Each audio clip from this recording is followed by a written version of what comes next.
여름하면 생각나는 한국 외대 단골 손님. 바로 올해 9도를 맞은 고등학생 영어 토론 대회입니다. 한 번도 참가하는 학생은 있어도 한 번만 참가한 학생은 없다는 이 대회는 YTN과 한국 외대가 공동으로 주최하는데요.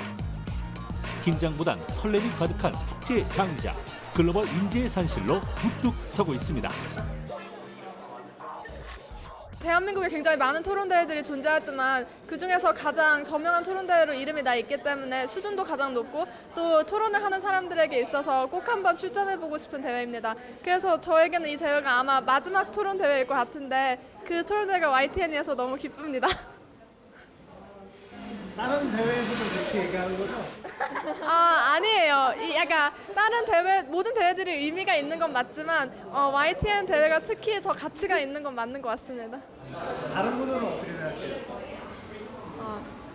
저는 중학교 때 참가한 경험이 있기 때문에 이렇게 애들 사이에서는 YTN이 확실히 크고 유명한 대회로 알려져 있거든요. 그래서 YTN이 아무래도 이렇게 수준도 되게 높고 프랩하는 모션의 난이도도 되게 어렵다고 소문이 나 있기 때문에 확실히 도전해 볼 만한 대회라고 생각합니다. 올해는 한국뿐 아니라 중국과 일본까지 총 31팀이 참여해 경합을 펼쳤는데요. 이틀간 무려 9경기나 치르다 보니 지성은 물론 체력도 필수입니다. Like the timetable in China's tournament is not so narrow, so we don't have to spar 5 times in a single day. And actually, it is exciting, but we may all get tired or a little bit exhausted after the 5 rounds today. 의회식 토론 방식은 다음과 같습니다. 찬성팀 각 토론자는 정부 측 수상, 부수상, 여당 원내 총무역을 맡아 주제에 찬성하는 논거를 연설하고 상대 논거를 반박합니다. 반대팀 각 토론자는 야당 측 대표, 부대표, 야당 원내 총무역을 맡아 주제에 반대하는 논거를 연설하고 정부 측의 논거를 반박합니다. 자, 그럼 2017년 고등학생 영어 토론 대회의 놀라운 현장으로 지금 함께 가보실까요? 치열했던 8경기를 거쳐 파이널 무대에 오른 두 팀. 최강팀들답게 대회를 즐기는 여유까지 있네요.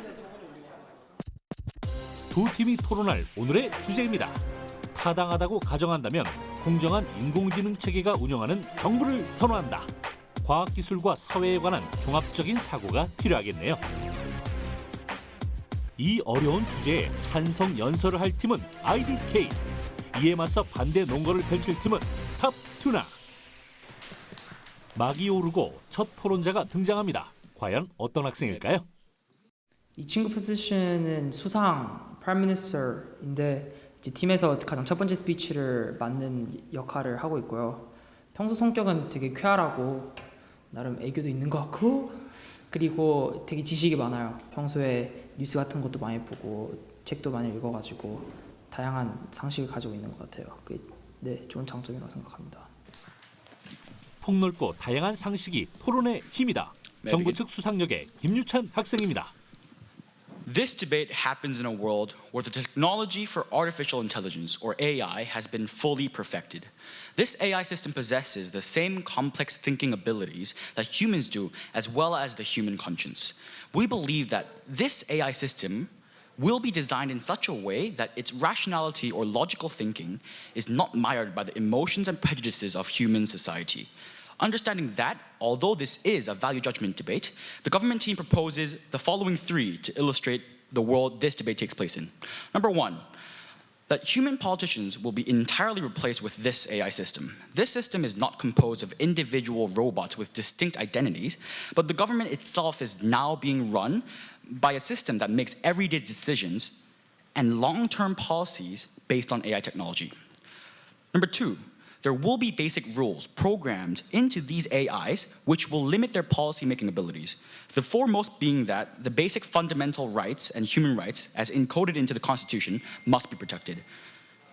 These AIs must function in such a way that minimizes harm to human society, and it must not deliberately harm them. unless it is done to protect and prevent an even stronger, greater harm to others.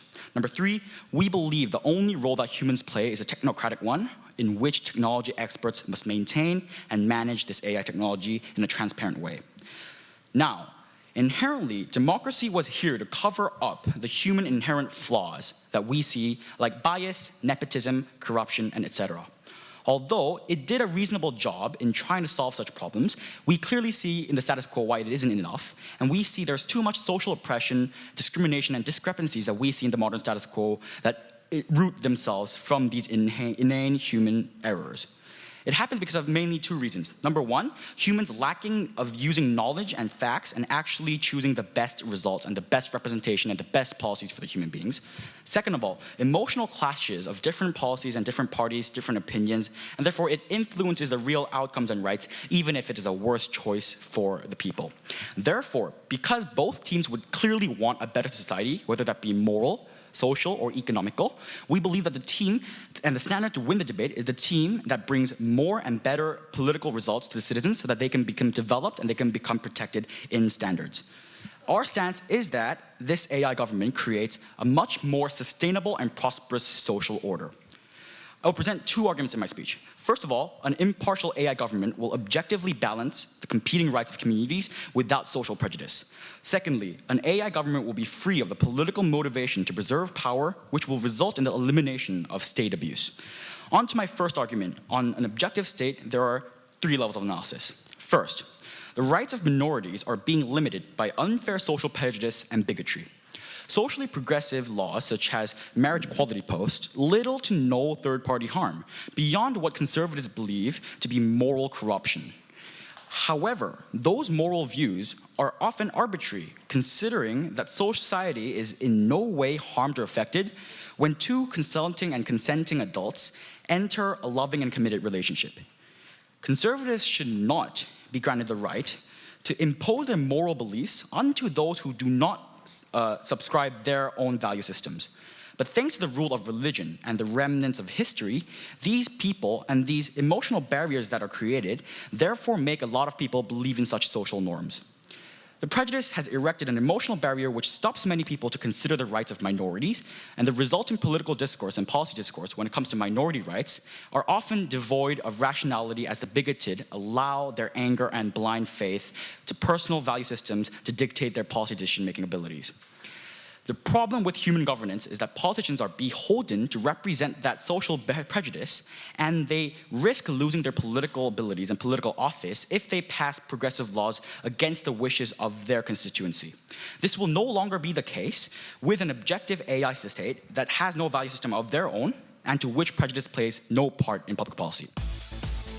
정부 수상역의 김유찬 학생은 사회적 편견, 감정적 분쟁, 직권 남용 등 사람 때문에 발생하는 대의제의 한계를 인공지능 정부가 해결할 수 있다고 연설했습니다. 꼼꼼하게 반대 연설을 준비하는 다음 주자. 이번 토론자는 어떤 학생일까요?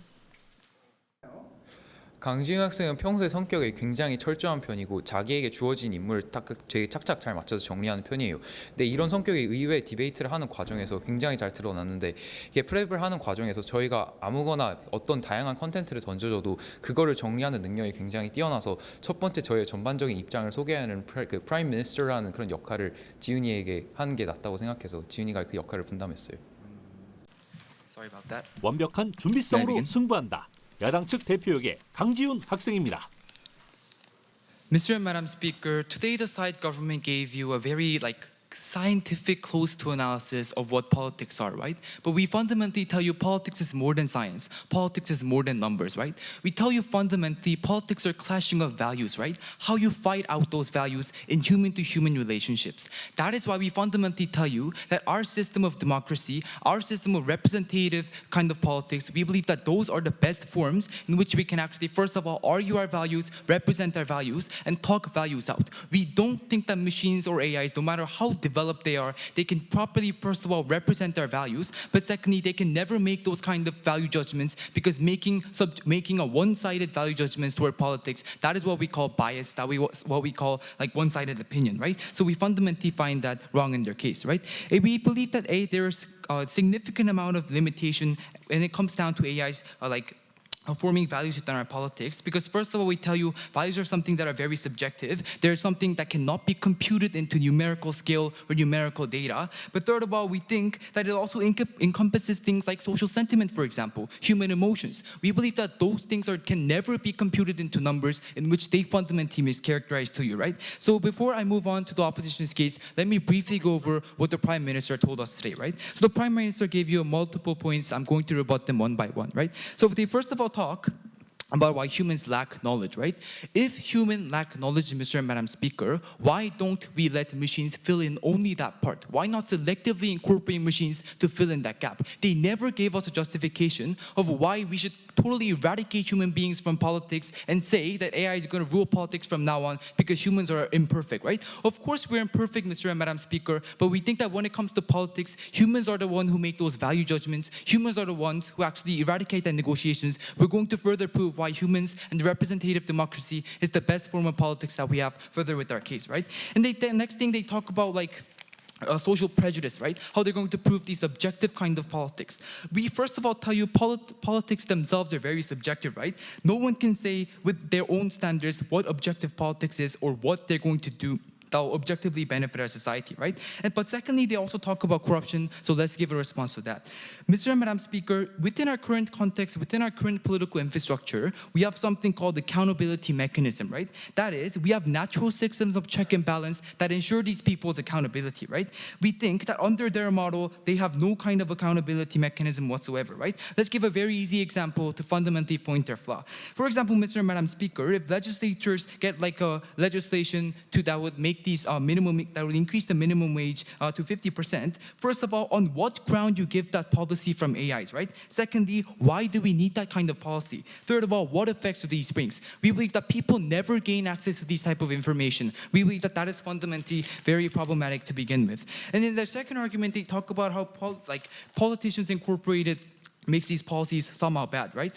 At least, Mr. and Madam Speaker, under our policies or under our model of politics, where we have politicians representing our values, at least those values are represented. We never heard a response in the government side as to how these machines are going to compute these values on an impartial model, because they never gave you what impartial model is under their case. But secondly, we told you the reason why we tell you that these politics are better, our model of politics is better, is because they never we believe that at least under our case, we are the ones who are representing people's values. At least we are the ones finding negotiations within conflicting values. So that is why we fundamentally oppose the motion standing today. 야당 대표역의 강지훈 학생은 가치 판단은 인공지능을 통해 객관화하거나 컴퓨터화할 수 없는 영역이므로 견제와 균형을 통한 대의제가 최선의 정치 형태라고 반대 논거를 연설했습니다. 느긋하게 걸어나오는 다음 주자, 여유만만한 이유가 있나 본데요. 어떤가요? 우리 팀에서 진짜 유식하고요. 케이스 빌딩을 되게 잘하고 많이 해요. 특히 막 종교나 특히 이슬람 같은 데 많이 도와줘서 막 본전 라운드 때 많이 도와주거든요.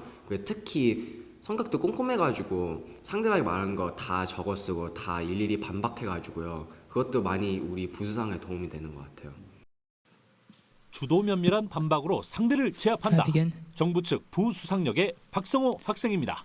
Ladies and gentlemen, ultimately the very reason why democracy exists is for the ultimate good of society.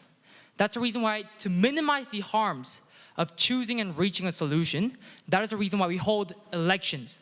That's the reason why we try to negotiate with people and listen to the argument of every person of that society.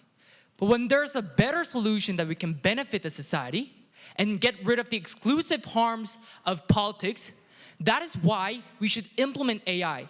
Because today's debate is not really about whether we protect the principles of democracy or not.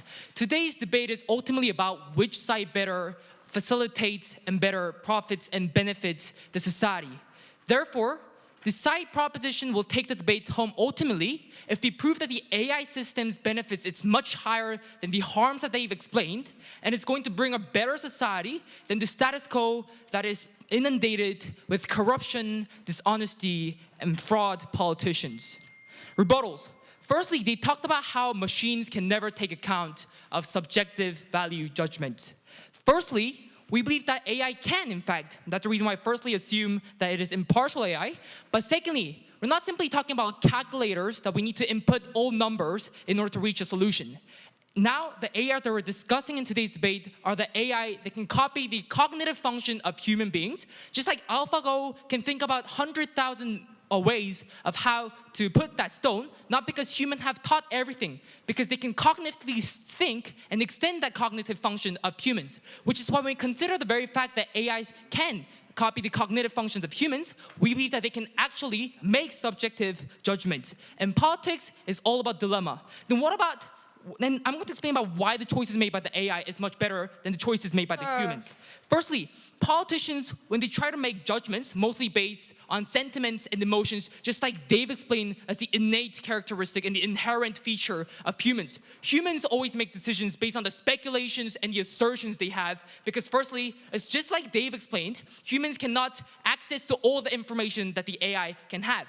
Which is why when the conservatives try to come out and say that we have to reduce taxes and support the rich more than the poor, they don't only bring objective standards and objective reasons and evidence that can prove that this policy will facilitate the society, but rather their arguments and their opinions are based on the very speculation that maybe if I do this, this will benefit the rich. Maybe if I do this, it might bring profit to the society. And these speculations appeal to the conservative people, and that's the reason why conservative politicians in the United States can continuously appeal their ideas without logically proving theirs.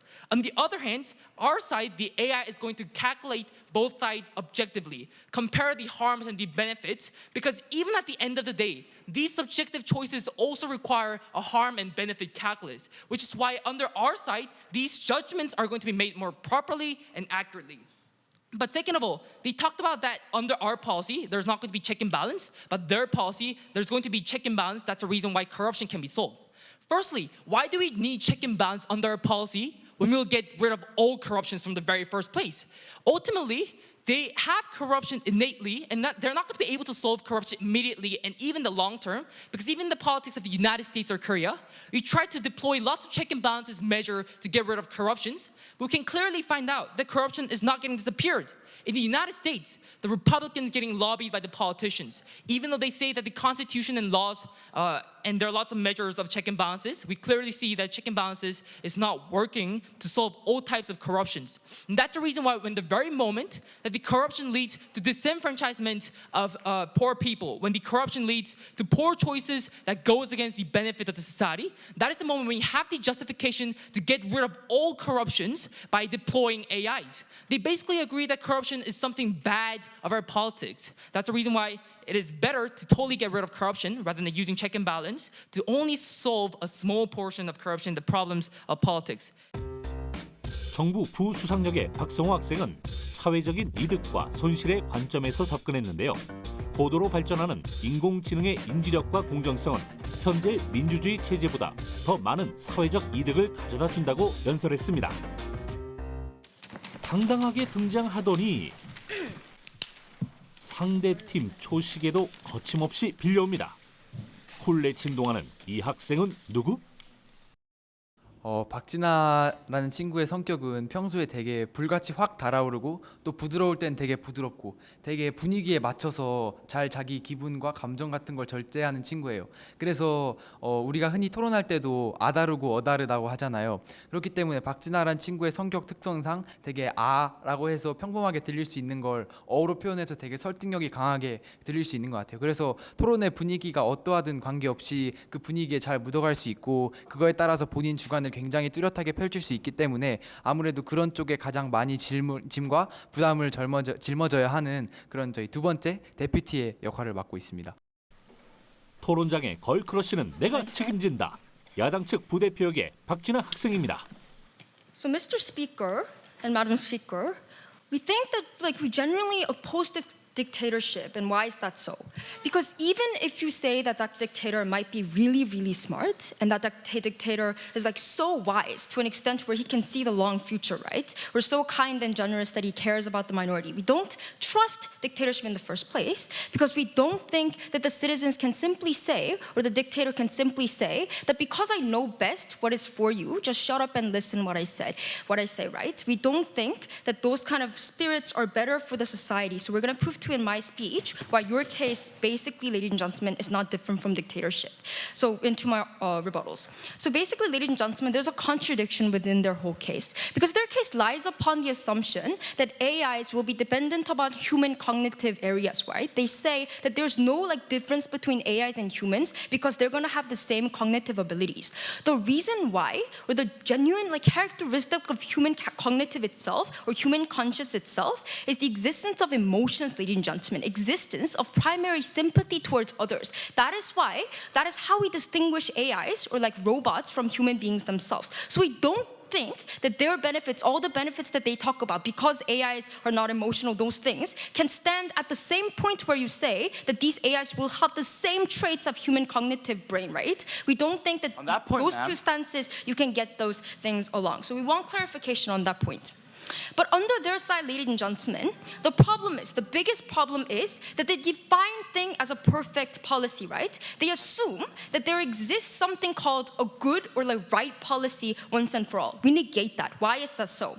Because first of all, ladies and gentlemen, there's two definitions that they give as a right policy. First of all, they say that they're going to minimize the harm. They define good policies and right policy as a policy that minimizes harm. And secondly, they define their policy as policies for the minorities that can get the minorities' voice out. First of all, Madam Speaker, minimizing harm.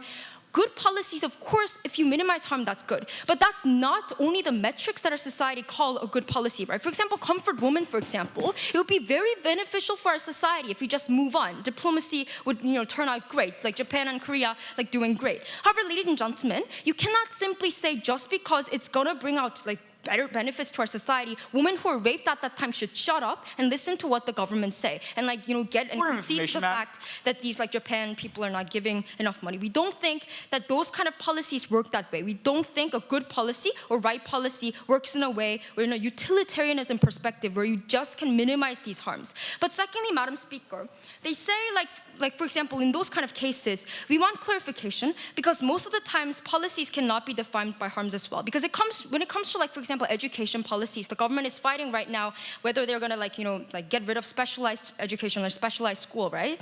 In those kind of cases, what are you going to prioritize? Do you think that would bring less harm to our society by promoting equality, for example, by actually getting rid of these specialized schools, equality, or do you prefer quality education? Those kind of things, Madam Speaker, when it comes to harms, comes to the benefits and harms, we don't think that those kind of things and values can simply be recomputed into numbers as they say. We don't think that those kind of things you can actually judge or say that something is more important because it brings about less economic or financial harm to the society. We don't think that is the right way to go. But then they talk about minorities. Then they talk about how minority-friendly policies would be made. First of all, Madam Speaker, they talk about in their case, in their point of time, point of clarification, point of definition, where they say maximizing benefit is the value and metrics how AI is gonna make policies in the first place. We don't think AIs would have the incentive to actually listen to what social minorities want in the first place. Because if their role or AI's fundamental aim is to maximize happiness of society, social utility, increasing minimum wage is not the answer in their case. We don't think that under their case they actually clearly tell us why these kind of problems in these aspects AIs can successfully do so. 야당 부대표에게 박진아 학생은 어떤 정책이 사회에 더 큰 이득을 가져다 줄지는 단순히 판단할 수 없는 가치의 문제이며 더 큰 이득을 위해 소수자나 빈곤층을 간과하는 문제가 생길 수 있다고 반박 연설했습니다. 마지막까지 격려와 조언을 받으며 나온 세 번째 토론자. 팀원들이 아끼는 이유가 있을까요? 항상 자기 주변 정리를 되게 깔끔하게 하고 다른 사람들도 잘 챙겨주고 이러다 보니까 되게 배려심 깊은 친구라는 생각이 많이 들고 그 다음에 또 여러모로 다른 사람들을 도와주고 챙겨주는 면이 굉장히 깊어가지고 되게 생각이 깊고 배려가 깊은 친구라고 생각해요. 토론으로 생각과 마음까지 넓혀왔다. 여당 원내 총무역의 함지용 학생입니다. Mr. and Madam Speakers, this debate is not about which side can protect democracy better. Unfortunately, to be honest, this debate should be characterized on who can further benefit their civilians at the maximum extent. Going on to the point, we have two clashes. But before I go on two clashes, I want to talk about major tensions in the opposition's policy.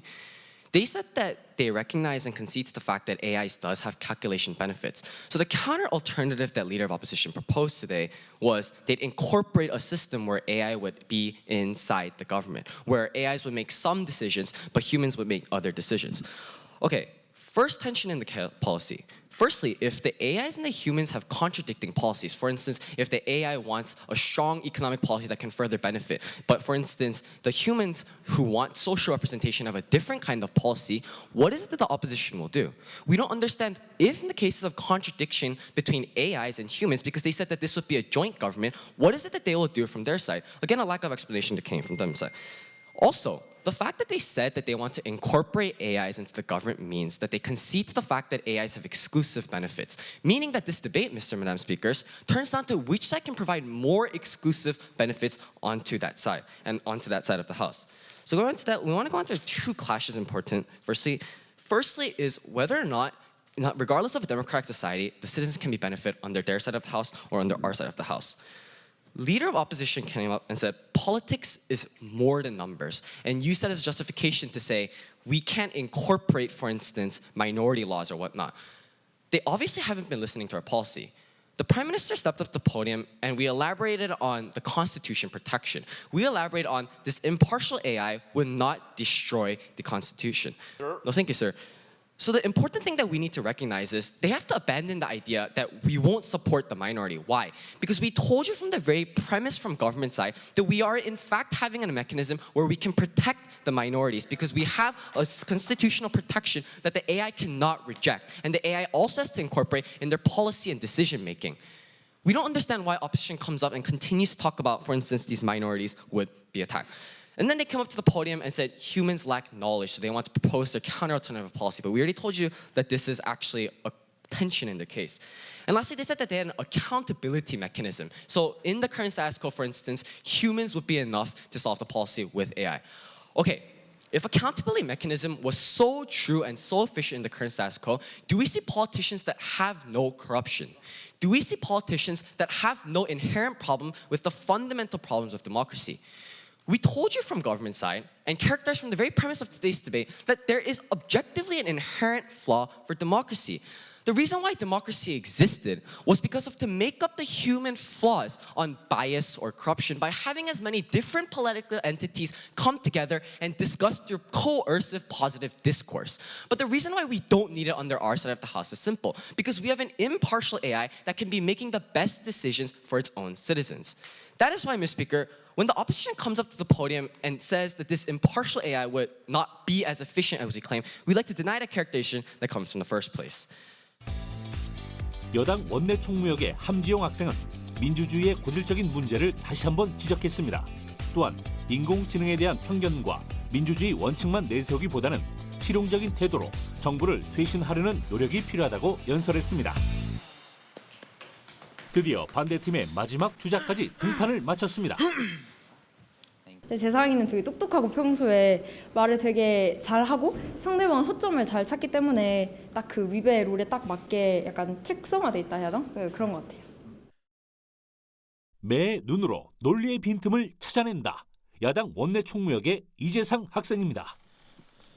Mr. and Madam Speaker, aside from the government whip coming up with a new case, we say that's a minor flaw compared to the other flaws that they've created. Mr. and Madam Speaker, even if we say that, let's say that their case is perfect. Let's say that what they've argued for the last 25 minutes is indeed correct. And what we've argued for the last 17 minutes is flawed. In other words, let's say that their policy perfectly works, 0% of AI working, 100% of success, 100% long-term. However, even in this case, even in their alleged utopia, which I'll later rebut, but however, Mr. and Madam Speaker, what we want to fundamentally say from the get-go of this debate is that even in their utopia, we believe that they cannot achieve what democracy fundamentally achieves.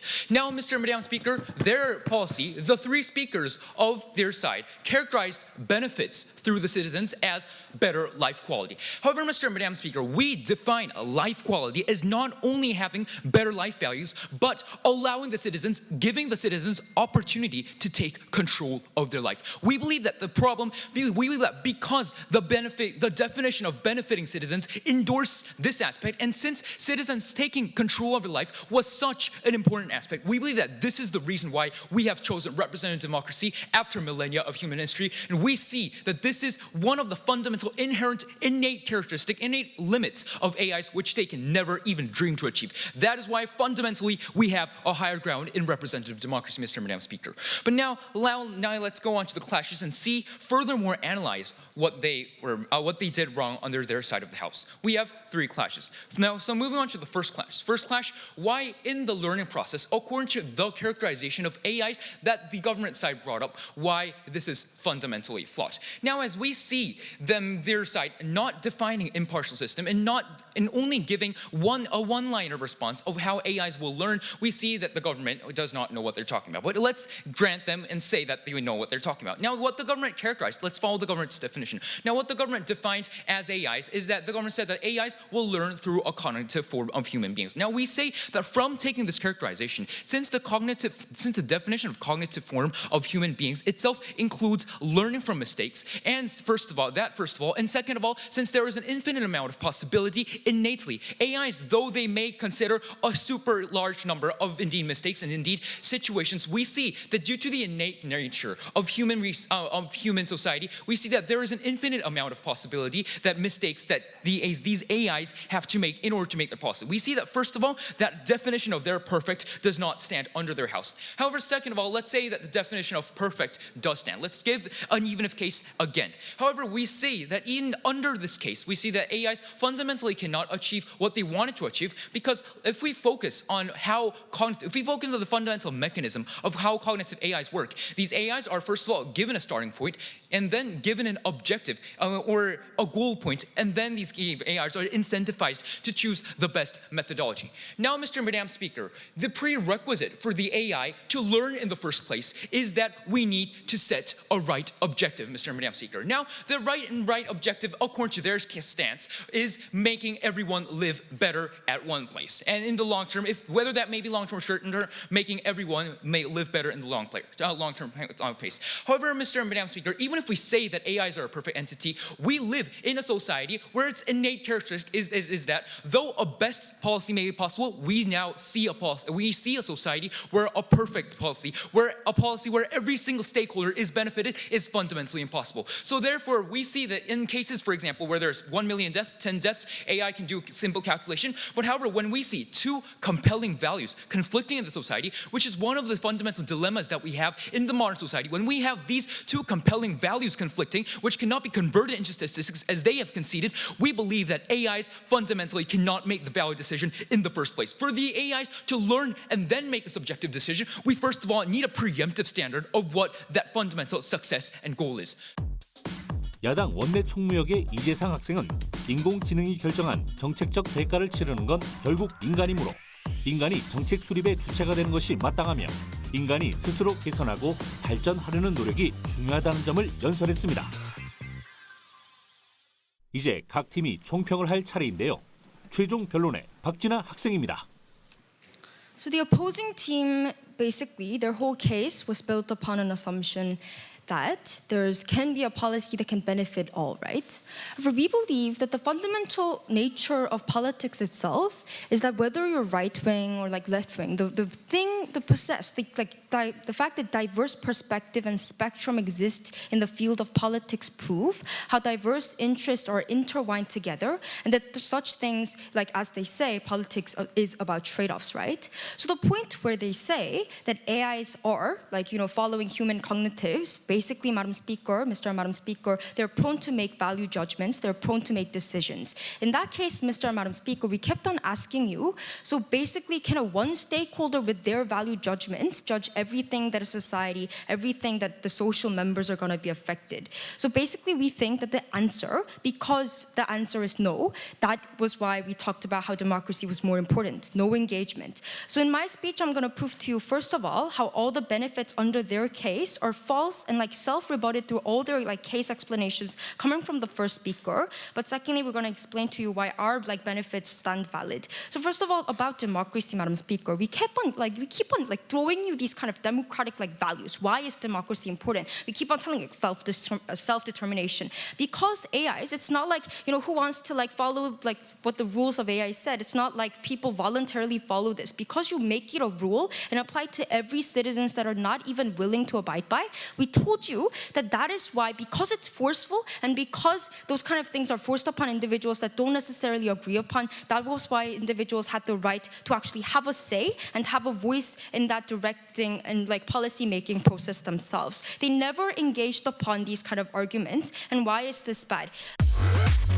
여당 측 최종 변론자 박진아 학생은 인공지능이 가치를 판단하기 어렵다는 점, 그리고 민주주의와 자기 결정권이 중요하다는 점을 강조하며 연설을 마무리했습니다. 정부 측 최종 변론자는 김유찬 학생입니다. Two reasons why they lose today's debate: mischaracterization and lack of engagement in comparative. Let's talk about both of them. Why is there an inherent mischaracterization of how this debate has to happen? Get the idea of democracy is the only way to help us, and democracy is always the best manifesto out of your head. Let me explain to you, even that I already did from the first speaker, on why democracy happened. The inherent key point of politics is to bring the best decision, whether that be the most moral decision, whether that be the most economically prosperous decision, to bring the best decision for society. But in fact, we already see in autocracies or dictatorships where humans have innate flaws that inherently bar that from happening. Then what did humans do? They chose democracy because democracy is limited and it has the least flaws out of the systems that we have as humans. However, they claim that democratic values are much more important than what we state in today's debate, and therefore they say that's why they can win this debate. However, we emphasized from the first speech that democracy is a form of politics, not the ultimate goal of where politics wants to go to. Because humans are flawed and dictatorships and autocracy showed why there's too much harms, democracy was a next best alternative. Minimizing bias, nepotism, corruption, emotional responses, and discrimination, etc., are what we wanted to go through and make a better decision in terms of politics. When we prove that AIs are much more capable of doing the better decision-making processes, whether it be in a moral way. For example, let me give you an example on why they can do so. The way we trust our judges to make a moral decision is them to compare past trial records, current sentiments, and the Constitution, and to compare which is the most moral and responsible constitutional decision. This is how gay marriage was legalized in the US and in a few states. And in this case, why AI is not only capable of doing this, but further on through in-depth analysis and detailed rational analysis on how this happens, and no bias in whatsoever, inherently brings much more better decisions in this case. Second of all, in economic statuses, it's obvious that more data and more rational decisions would economically lead to a better decision, even if that were to be on the economic rights. Therefore, we clearly proved why we bring a better society to the debate and why we bring better politics, why we win this debate in terms of characterization. 정부 측 최종 변론자 김유찬 학생은 민주주의 자체가 정치의 궁극적인 목표가 아니므로 인공지능을 적극 활용하여 보다 합리적이고 도덕적인 정치에 도달하는 것이 중요하다는 점을 강조하며 연설을 마쳤습니다. 탄탄하고 설득력 있는 논리를 편 IDK 팀, 작은 허점도 놓치지 않고 파고든 탑 튜나 팀, 자웅을 겨루기 어려울 만큼 팽팽했던 결전도 끝이 났습니다. 고된 경기의 피로를 말끔히 씻어줄 트로피들이 제 주인을 기다리고 있는데요. 가족과 친지의 축하 속에서 수상자의 이름이 하나둘 불리고 어느덧 대망의 우승팀을 발표할 순간입니다. The champion of the 9th YTN Hobbs YTN Youth English Debating Championship. The championship goes to Opposition Top Tuna. 올해의 챔피언은 탑 튜나 팀입니다. 준우승을 한 IDK 팀도 축하의 박수를 아끼지 않네요. 승패를 떠나 멋진 경기를 보여준 모든 팀들에게도 박수를 보냅니다.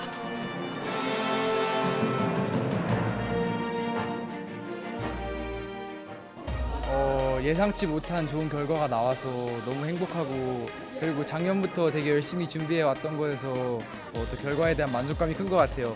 그리고 저희 이제 고등학교 2학년이어서 사실상 은퇴 무대인데 너무 만족스럽게 화려하게 장식할 수 있어서 너무 영광이고 행복해요.